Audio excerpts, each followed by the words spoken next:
In this video, I'm gonna teach you how to fix Xbox 360 wired controller joystick drift. It's a very easy process, so make sure to follow along. In this video, I'm gonna go over a few potential solutions that you can try to fix joystick drift on your wired Xbox 360 controller. So first, for the simple fixes, clean the joystick.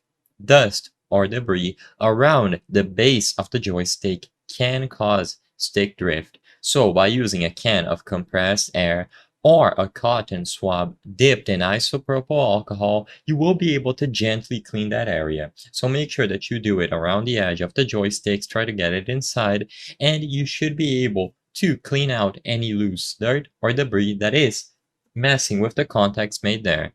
Afterwards, the next thing to try are more involved fixes. The sad truth is that unfortunately there isn't much that you can do if your controller is displaying signs of joystick drift, and a lot of it is going to involve opening up the controller.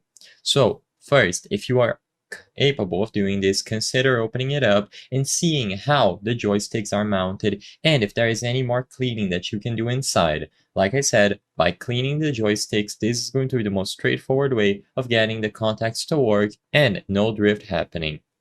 So you can try using some sort of software adjustments, but usually there are no calibration tools inside of the actual Xbox 360 console. And besides this, like I said, the issue might be the internal components of the joystick itself. You can attempt to buy replacement kits and repair it yourself, or alternatively take to an expert, but the best course of action unfortunately is just to acquire a new one if replacing the joysticks or cleaning them do not work.